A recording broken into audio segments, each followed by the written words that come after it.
Yo, folks and friends, RC here, and it's time for more multi-madness. Every time something good happens to me, you say it's some kind of madness. Today we're going to be hanging out with RB Cat as the two of us take on Alex and whatever that character is, or characters. Kind of looks like a tree, but it isn't. As Alex sends out and the other person sends out.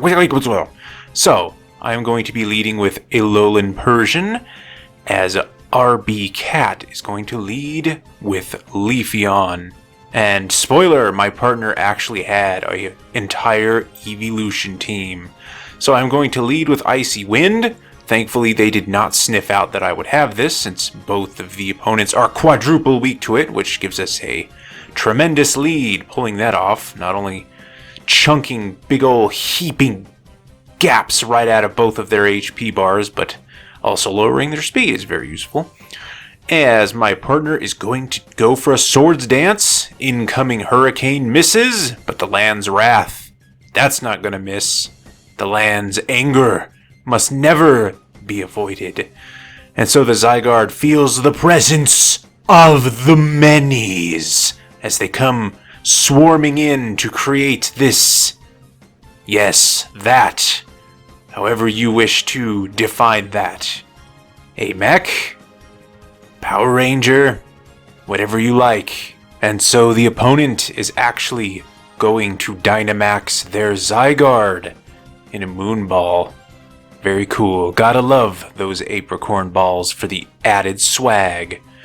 And so, if it wasn't quite up to par for the size of a mech for you before, it should be now. Climb on into the cockpit and let's get things going. It is going to max guard to stave off destruction for one more turn as I go for another Icy Wind.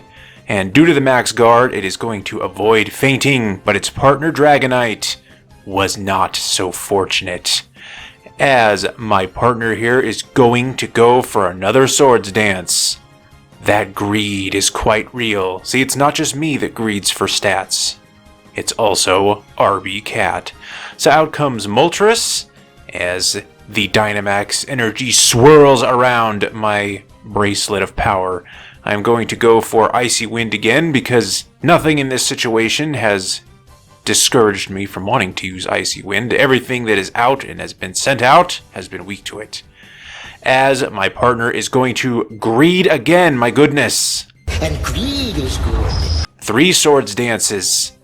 That is perhaps a bit too greedy, even by my standards. And Moltres agrees, because that Galarian Moltres is just going to completely drop that Leafeon, completely wasting all 3 of its turns, because it never actually got to use any of those delicious Swords Dance boosts. And Persian's fun and games are also finally going to be thwarted here, but it definitely did its job. Those Icy Winds caused great havoc for the opponent. So I can't let RB Cat have all the fun with all their evolutions that they brought, as I actually come out with Espeon, which is funny because it was one of the only evolutions that they didn't have on their team, so I filled in that gap. And no, that's not the reason I actually decided to choose Espeon. Well, maybe it's part of the reason. My partner here is going to Dynamax their Jolteon. I would probably avoid Dynamaxing a Jolteon in front of a Dynamaxed Zygarde because that is a very scary creature, and even at double HP, Jolteon's defenses are nowhere near good enough. But you know what? What could possibly go wrong? So it is going to unleash a Max Lightning on Moltres. That is beyond overkill. I'm pretty sure a Thunderbolt would have done just fine. But the point is, it's gone. I don't think that my Dazzling Gleam I just did would have impacted that KO one way or the other. Look how much smaller Zygarde is compared to Jolteon when they're both Dynamax. That's kind of funny. But you know what isn't funny? My fears being realized, as Jolteon is just easily one-hit KO'd by that Max Quake. So there goes the Dynamax from our side. It has been consumed, and so if either I or RB Cat want to Dynamax later. Well, too bad. It's gone. It's used up now. But the good news here is that the Zygarde is also going down, so there is no Dynamax on either side of the field. So my partner has Sylveon, and Sobs the Inteleon is coming out. And let's see if we can't make it cry.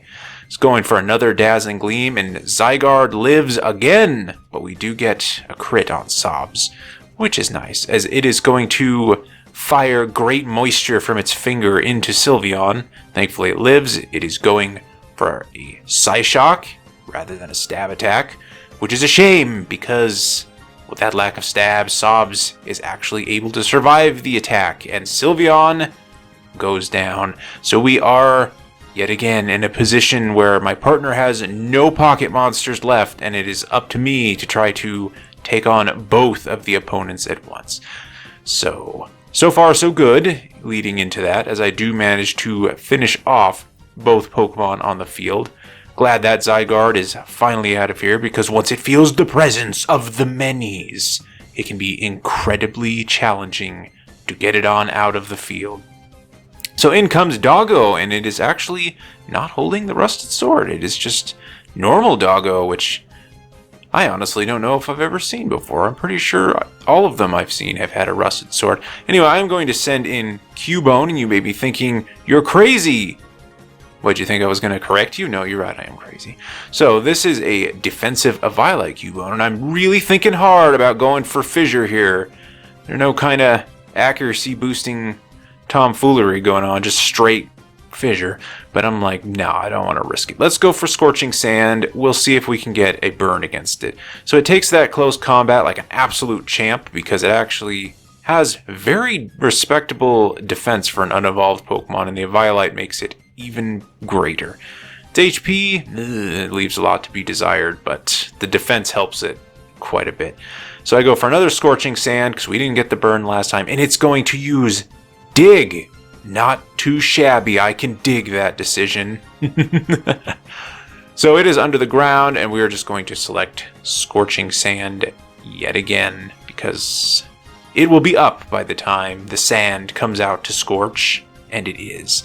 And it is doing, oh, that paltry damage. Yeah, definitely trying to get the burn here. The damage itself is not impressing anyone. We are using a special move from something that has practically no special attack. So yeah, basically Scorching Sand is just there for the burn chance and, mediocre chip. We're definitely getting the mediocre chip, that's for sure, but it's the burn we really want. And we don't get it. We did actually manage to chunk quite a bit off of the Zacian, but not enough to finish it off, and we never got the burn, which is unfortunate. So we go down. We lived quite a while considering what we were facing, and now it is time for Espeon to come back out. This Espeon is Choice Scarfed, so that was part of the reason I also switched it out, which I didn't mention then, but I will mention now because I was stuck and locked into Dazzling Gleam, and I would much rather be locked into a stab move. So we are going to go for the Psychic, and that is enough to finish it off at the range it is at now.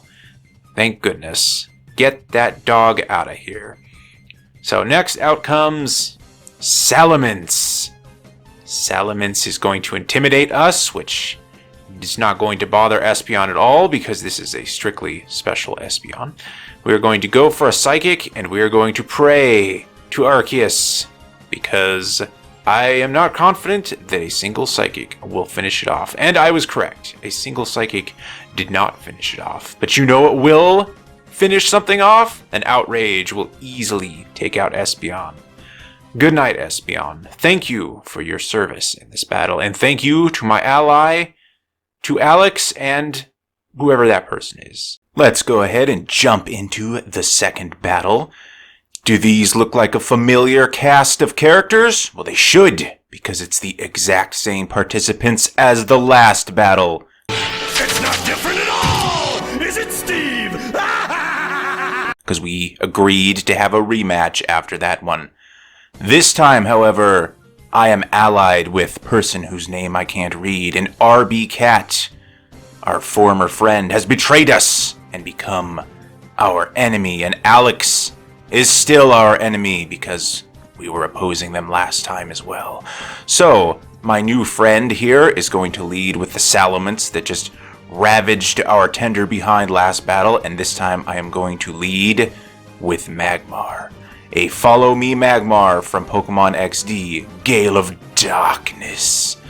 So my ally is going to just flamethrower that Leafeon, probably remembering all the swords dances that it tried to get up last battle. And sure enough, it is going to continue to spam swords dance. But I'm not having any of that either, as I just go for a heat wave, finishing off the Leafeon and getting a decent chunk on Toxtricity. Particularly decent considering all the EVs on this Magmar are in defense. So it is going to cause some insignificant damage to Salamence that actually didn't do very much. And the Sylveon is going to just hop right out into this battle. So here I am just going to bust out the signature move that makes the Magmar so special in Follow Me, as my ally is going to switch into their Zygarde. And we now know that they should switch in relatively securely because I'm directing all damage to me. Unless, of course, the Sylveon goes for Hyper Voice. That's always a possibility. And we have the incoming Rising Voltage, which would have been just great if that had gone into my ally and not into me, but it's fine. As you can see, we take very little damage from that round of thrashings from the opponent because we are so defensive, and a Violite helps. So I'm going to go for Helping Hand on my ally here. Hope they actually go for an attack. That's part of the fun of these multi-battles, is unless you're directly corresponding with each other over something like Discord, etc., you have no idea just what exactly your ally is actually going to do. It would be nice if there was some kind of window that shows you what your ally is selecting, but no, that is just too much work for Game Freak to actually program, so it is a complete mystery. So, the Dragonite from earlier is going to come back out as Toxtricity bids us farewell for this battle. And I'm going to Will-O-Wisp the Dragonite. The only move we ever saw it use in the previous battle was Hurricane, so it may be special, but it is very common for Pokemon to run mixed sets when it comes to YCOM random battles, because you don't always get the most competitive of opponents, and they don't realize that Jack of all trades, master of none is often a thing, so they will run both physical and special attacks. So my partner is going to Dynamax Zygarde, like in the last battle, and the opposition, our former friend, RB Cat, is going to Dynamax a very weakened Sylveon, marking their second questionable Dynamax in a row. So we get our Will-O-Wisp off against this Dragonite. Whether it matters if it had physical attacks or not, well, it's done now.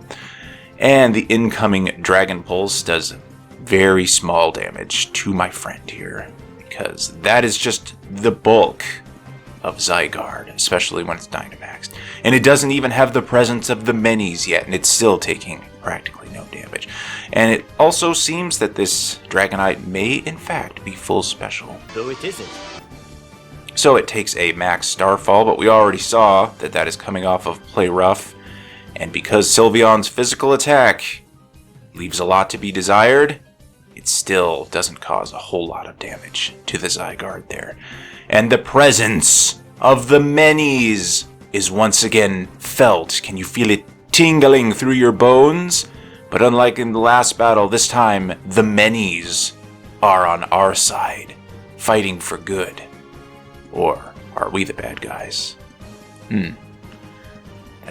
That just fills me with a lot of deep questions. So I go for Follow Me as they go for Max Guard. Great! That's like the worst possible turn imaginable, because they would have taken no damage whatsoever, and yet now I am just drawing in all the damage. Like, please, don't go this turn wasting an attack by hitting a Max Guard. Hit me instead. But as you can see, it is fine because we take practically no damage at all. My goodness, can Magmar be bulky if you actually invest in it and give it a Violite? This is very impressive. So we're going to go for Follow Me again. I'm trusting my partner will not double Max Guard, and thankfully they don't. Another Dragon Breath coming in here. Not super worried about the damage because Well, there practically is no damage, but the paralysis would be bad. But they do not get a paralysis, just like I could not get a burn in the last battle. And the Max Quake is going to finish off the Ribbon Beast. So long, Sylveon. Well, you didn't do much, but you're a very good moral support for Dragonite, at least. Using those ribbons in a cheerleader-esque fashion like pom-poms, since the pom-pom bird got Masuda snapped out of the game, that'll have to do. So, my partner's Dynamax ends here, and good old Gundam friend shrinks back down to a more acceptable size. So we are just going to use Helping Hand on it, again, hoping that it's actually using an attacking move, because I never actually know, which makes the guessing game of whether I use Follow Me or Helping Hand all the more exciting, but they do, in fact, go for an attacking move. That is going to finish off the Dragonite and do a groovy amount of damage to Umbreon, considering how defensive that thing is and that it refuses to die. I am quite satisfied with the amount of damage that did. And it is actually going to screech. It screeches right into my ally here. Glad it didn't screech into me, because I would hate to actually drop below half health at some point in this battle, right? And so I'm going to just select Follow Me again, because my partner has drastically lowered defense, and so I will consume the attack. The Cinderace is going to use Bounce, and if you don't know what's coming next, here we go. If you've never seen this interaction before, oh my goodness, Cinderace is forced right down. Yes, one of the effects of Thousand Arrows is it knocks down targets out of the sky, much like the move Gravity. So Cinderace completely wasted its turn by going for Bounce. Apparently they did not know about that effect, but they just learned the hard way. We are going to use Follow Me again and become the center of attention, because Magmar is just one of those attention whores that just needs all the likes and thumbs up and retweets and whatnot. As the 1,000 arrows are going to finish off the opposition. And good riddance to that Umbreon, because that is definitely a Pokemon that you want to get out of. And that's it!